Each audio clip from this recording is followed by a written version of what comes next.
Your soul must even prepare itself to be transferred to other worlds, other planets than Earth, into circumstances of such strangeness as you cannot even imagine today.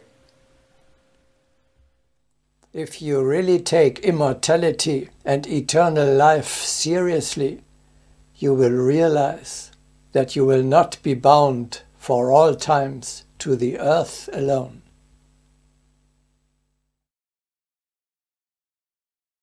One should never limit one's thinking to a single planet.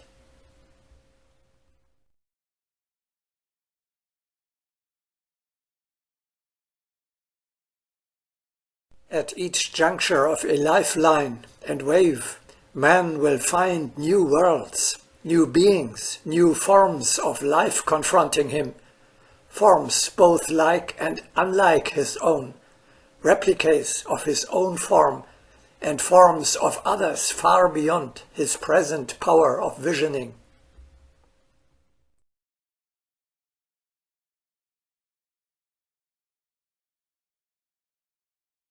He who is not satisfied with the flow of present life thinks of the continuous flow of existences on other planets.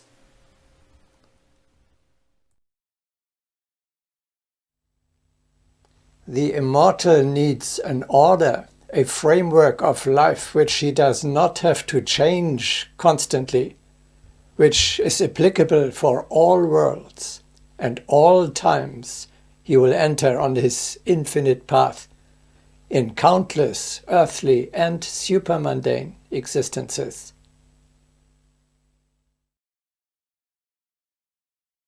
For complete knowledge, it is necessary to be in touch with various spheres.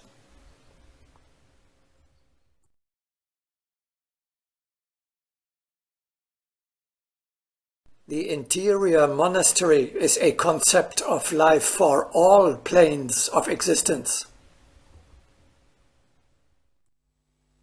It enables you to continue your ascent in any material or non-material world, and to carry on your work as a representative of hierarchy.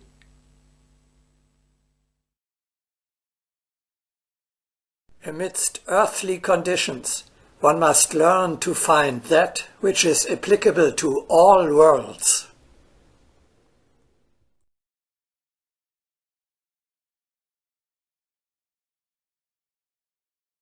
Amidst the currents of space, amidst evil will, amidst terror, the courageous heroes labor and create.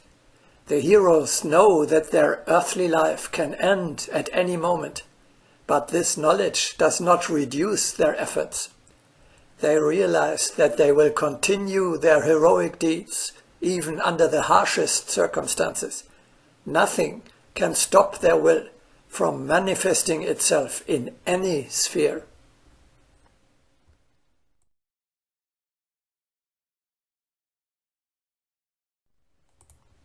So I am a monk in all earthly functions. Yes, so it is, and even in supermundane functions.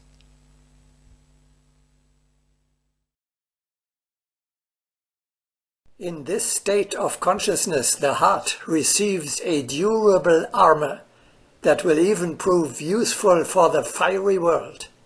Let us strive to have an armor that is useful everywhere.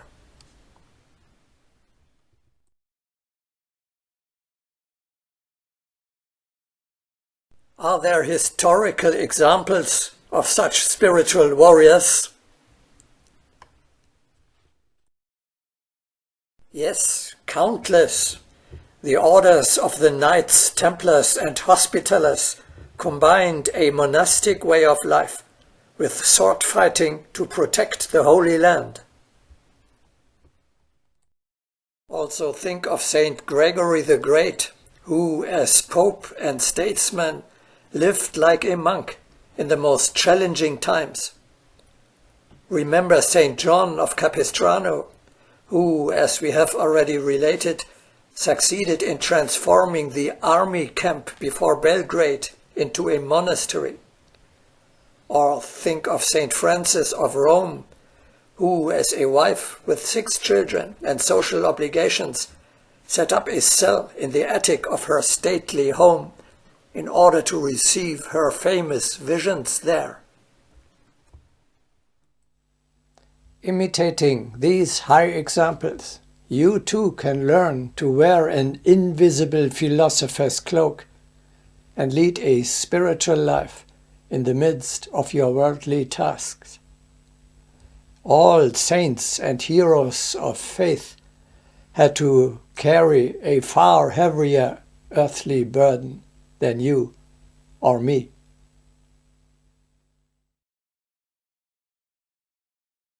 Amidst the boundless tumult of life, do we erect our temple.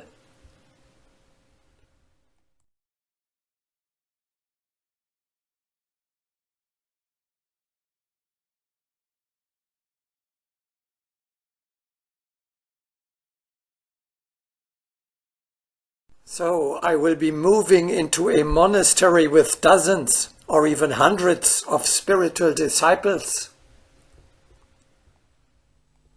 No, that will not meet the needs of the time. We may refine the concept of the interior monastery. Let us better think of small spiritual centers. The nucleus of any spiritual community consists of a teacher and his 7 closest disciples. The place where a spiritual disciple belongs, his eternal home, is the pure, holy abode of his teacher.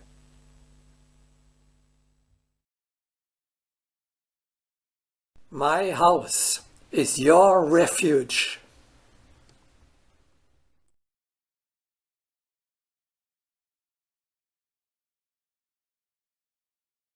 The teacher grants us permission to live in his house, feast our eyes on his things, and feed on the fruit of his garden.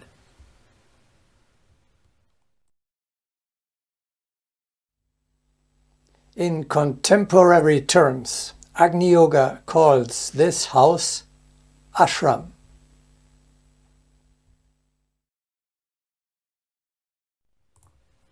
We treasure ashrams where purified Agni is gathered. Many teachings have pointed out the importance of pure places where psychic energy can be realized. References to the importance of pure places are found in the sacred writings.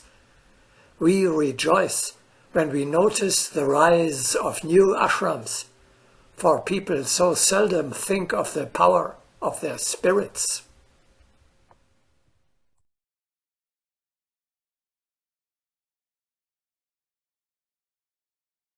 An ashram means a sacred place, a temple, a monastery, a school of sacred wisdom. Therefore, the earthly stronghold of the Great Brotherhood can be called an ashram.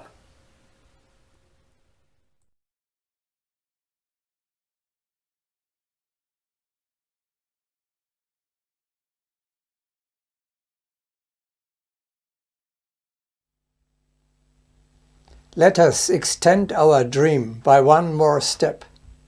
The ashram of your teacher does not stand alone and isolated in the world. It is integrated in many ways, upwards and downwards, to the right and to the left. It is part of a larger spiritual community. Let us imagine the highest place on earth like a holy mountain. A mountain dotted with innumerable ashrams and temples of many greater and lesser spiritual teachers. Crowned at the top by the highest bulwark of the hierarchy, Shambhala. What a majestic image! At this sight you may rejoice like a child. How glorious is the world at the holy mountain! If you are looking for a physical role model of this sacred mountain, think of the monastic republic on the Greek peninsula Chalkidiki. There hundreds of monks are living in dozens of smaller and larger ashrams at the foot of the holy mountain Athos. The holy mountain starts on the material level. That is where it touches ground. It has an earthly basis. Towards the top, it becomes finer and finer, and ultimately invisible to the physical eye. You do not see the peak, but you know it exists. Your physical eyes see a mountain and clouds. Your inner senses perceive the subtle reality beyond the clouds. At the top, far in the distance, the Mahatmas are recognizable to you as the general is to a common soldier standing in the rear ranks.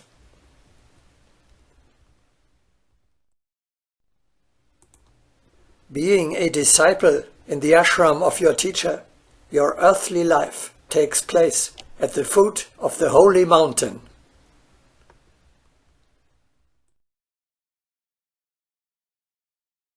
Lord, who may have a resting place in your tent?